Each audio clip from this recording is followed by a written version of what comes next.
Good morning everyone. মর্নিংটা আর good থাকলো না কিন্তু। তো যাই হোক, সকালবেলা উঠেই খেয়ে নিয়েছিলাম এক গ্লাস চিরতার জল। প্রচণ্ড তিতো ছিল, প্রচণ্ড তিতো।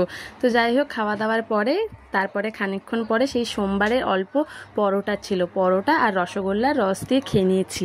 আমি কিন্তু রসগোল্লা খাইনি, খালি রস দিয়ে খেয়েছি। তারপরে দেখো, মাছের মধ্যে ট্যাংরা মাছ ছিল আর চিংড়ি মাছ ছিল। মাছগুলোকে ভালোভাবে ধুয়ে নুন হলুদ মাখিয়ে রেখে দিলাম। আর দেখো, প্রথম মাছটা দিতেই কী হারে তেল ছিটড়েছে। যতই তুমি ট্রিক্স ফলো করো না কেন, এই ট্যাংরা মাছে তেল ছিটবে। তো যাই হোক, তারপরে একে একে মাছগুলোকে সুন্দর করে ভেজে নিলাম।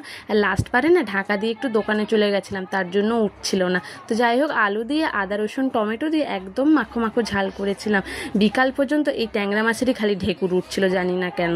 তারপরে করেছিলাম চিংড়ি দিয়ে থোড়ের চচ্চড়ি। থোড়ি তো বলে, মোচা তো ওই সাদাটাকে বলে। তো যাই হোক, তারপরে আর করেছিলাম থানকুনি পাতার বাটা, ওটা দেখাতে ভুলে গেছি। দেখো, বিকালে খেয়ে নিয়েছিলাম অল্প মিষ্টি চানাচুর। এই মিষ্টি চানাচুরগুলো না আমার খুব ভালো লাগে। তারপরে খেয়ে নিয়েছিলাম একটা ডেয়ারি মিল্ক, আর তারপরে খেয়ে নিয়েছিলাম দুখানা লেজ, আমি আর ভাই ভাগাভাগি করে। তো জানি না কেন বিকাল থেকে যেন খুব খুচখাচ খেতে ইচ্ছা করছিল, তার জন্য। আর রাত্রিবেলা দেখো, কাঁচকলা দিয়ে মাছের ঝোল করেছিলাম। তো ব্যাস, আজকের এখানেই শেষ করলাম।